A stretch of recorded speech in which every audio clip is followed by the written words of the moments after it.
You sit down in front of your old computer you're turning on for the first time in over a decade. A feeling washes over you that you can't really explain. It's not quite nostalgia. It's not the same thing as opening Lego Racers and saying, wow, I used to love this as a kid. It's just the desktop. Nostalgic for other reasons, there's something else there. It's the same feeling you get when you walk down a hotel hallway in the middle of the night, when you're in an airport and nobody else is there. It's not just nostalgic, it's liminal. But how can that be? It's just software. I love liminal spaces. Spaces that are so unnervingly empty and vaguely nostalgic. If I find an empty ballroom in a hotel with an unlocked door, I'm taking a peek. If there's a strangely lit corner of a bowling alley, I'm taking a picture. If there's a dead mall scheduled to permanently close, you know I'm spending a good several hours walking around it, seeing what's being left behind. You know, like a normal person. To me, I think it's less about the liminality of the space and more about the kenopsia. Kenopsia is a made-up word from the Dictionary of Obscure Sorrows. It's the eerie, forlorn atmosphere of a place that is usually bustling with people but is now abandoned. A place that people have moved on from and yet is still inseparable from your memories. It feels weird, not because it's a world that no longer exists, but because it used to exist to you. Not quite nostalgia, but its cousin. Kenopsia doesn't occur in nature. It pretty much always occurs in man-made structures. And what structure is more man-made than software? This is what I'm calling a sort of digital kenopsia, I guess. For an entire generation, a liminal space was within an 800 by 600 pixel box.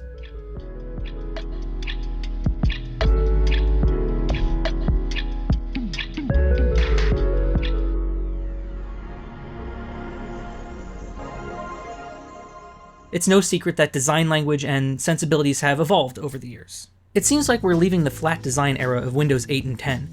Windows 11 looks glossy, and iOS 26 is made of refractive liquid glass. But do you remember iOS 6? The bookshelf, the icons. Oh my god, do you remember Game Center? This is called Skeuomorphism, a design principle where something new bears design and resemblance to something familiar that it's based on, even if the design is unnecessary for the new thing. All user interface design is a metaphor. Why is a button on a UI called a button? Why does it work like a button? Because it's a button. We took a real thing and brought that interaction metaphor into the computer. But what about more abstract concepts like Rolodexes, notepads, folders, recycling bins, Game Center? The lengths that these designs go to resemble the real thing are not done for any technical reasons, but they do allow you to map what you know from the real world into your intuitive understanding for how to use these interfaces. Now, some software took this concept to the extreme, thinking it was the future of computing. I want to show you something that's kind of stuck in my head since I was a kid and I played around with this software. This is a copy of Corel Web.Graphics. It's a suite of programs that allow you to do graphic design and whatnot, but what I'm interested in is Web.World itself. This software allowed you to author 3D worlds and export them to a format made for the web. I think you can tell what the intention was for this kind of concept based on the demo files on the disk. So here's Corel Web.World, and I think all the stuff is on the CD here. Web World, samples. So this demo is called CD Store, and if we kind of just drag through this here, you can kind of see the intention behind this. Like, this is definitely modeled to be an actual CD store that you're supposed to like virtually walk through and possibly buy things. Martin Simpson, A Closer Walk with Thee. Never heard of it. This looks very much like someone designed this to be a virtual storefront that someone could walk in without actually walking in. It's not unfathomable to think that someone thought that this would be the next logical step in how we use our computers. This would be taking online shopping to the skeuomorphic extreme. You don't actually have to walk into a store. That's the whole point of buying things online. It's like if someone took Amazon and made it an endless virtual mall. It would be endless and full of junk that you don't need, but it would also defeat the purpose of Amazon. You could still go to the mall. Let's pull open another one here. Let's open Birthday. So this one's fascinating to me because it's meant to resemble the inside of someone's house. And just the pictures here, it's fascinating because it really looks like a photo album in a way, or something someone made for someone's birthday. Yeah, happy birthday. There you go, Grandma and Katie, her first birthday. Yeah, it's like half photo album, half, you know, a virtual reality. You had to be there. Interesting images outside. How is that being done? Oh, it's literally not. Okay. They even took the time to model the mailbox. For the birthday museum, I wanted to design a space that would hold all of my favorite photographs from family and fans' birthdays. In order to add my photographs to the museum, I took them to a local copy center where I had the clerk demonstrate how to scan in the images. So that's the intention behind this. This is someone's birthday museum. This is something someone would share with their family. This one's just called WWW. So this looks like a rough draft of someone's someone making a Corel website.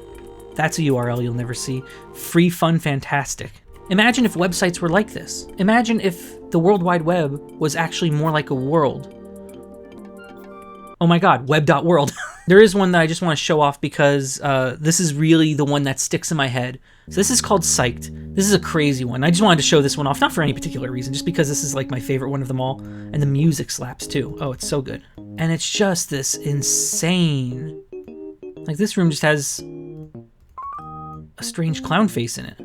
But like, this whole place is like this. And there's like different areas, and they're all just wild fractals.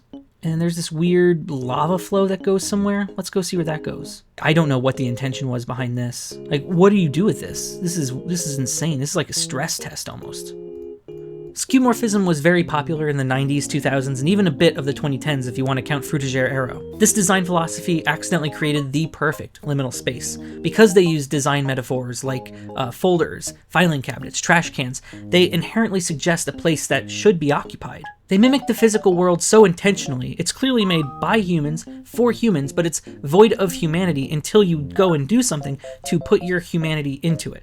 Now, this isn't the case for, say, Windows 10 or 11. Here's a fresh install of Windows 11. The lock screen wants me to take a BuzzFeed-style quiz. I'm bombarded with live news updates, which never make me feel anything other than anxious. There's an invitation to download WhatsApp in my start menu? Why? It's so noisy. This computer didn't wait for me. It's already busy. Like a shopping mall during the holiday season. Windows 98 feels like a dead mall in comparison. A liminal space, not just because it's nostalgic, but because it's empty, waiting for you to populate it. To me, this is the first layer of digital Kenopsia, the feeling of being in an office building at 2 a.m. The lights are on, but nobody's there. The system is still humming, but everyone else has gone home.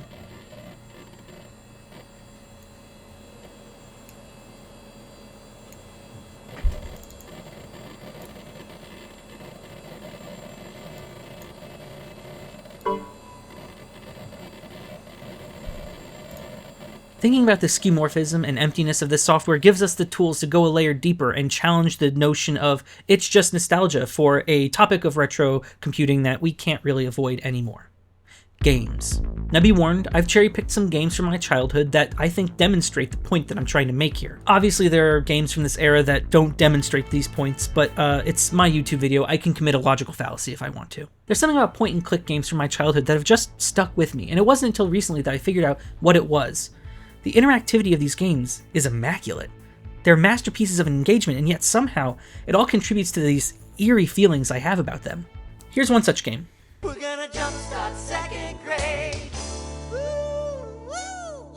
This is the first screen when you enter the game. It's just inviting you to sign in, but there are so many clickable things here. Look at this. An elephant comes out of the hose. If I click on him, he throws a paper airplane. If I click on the gutter, a bowling ball comes out. If I click on the tree, a little squirrel appears. Oh. But watch what happens if I don't click on anything. The game just sits there, looping, waiting. Let's contrast this to my favorite modern game of all time, Red Dead Redemption 2. The NPCs are programmed with motives, schedules, the wind blows trees. It feels more realistic, but there's stuff going on here. It's like I'm in another world. The amount of detail put into a game like Red Dead Redemption 2 to have seemingly endless content to explore is nothing short of amazing. And in a way, it's true of Jumpstart Second Grade 2 with all of its clickable interactions. But the realism of Red Dead Redemption 2 hides the fact that it's all just a simulation. Jumpstart Second Grade doesn't try to hide this from you, both because of the intention of the game and the technical limitations obviously differ from Red Dead Redemption 2. But I think it feels liminal and canopsic because it highlights the artificiality of the space. It sort of reminds me of The Truman Show. It's a world built for you, waiting with infinite patience, waiting for you to acknowledge it. You're the only battery powering this universe, and that's a strange feeling. And I think this idea can be extended to software in general. Consider something as mundane as a blank document in Microsoft Word 97. There are no share buttons in the corner, no last edited by timestamps from coworkers, no live syncing cloud icons. It's just you, a gray toolbar, and a blinking vertical line. It feels less like a modern workspace and more like a quiet library in the middle of the night. In modern software, the cloud acts as a tether to the rest of humanity. Even when you're alone, you're not. But in here, in decades-old software, there is no cloud, there's no feed, there's nobody else. There's only the machine, the code, and you. And Clippy. Clippy's there too.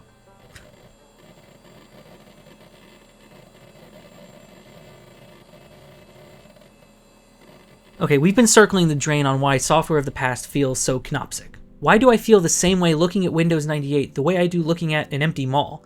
It's a world made by humans, for humans, but devoid of humanity itself. There are echoes in the halls of the software. Clearly someone made this. They put attention, time, and care into the final product. I mean, just look at that close button. What about this random animation that someone stuck in this level? Maybe it's only Kenopsic in comparison to what we have today.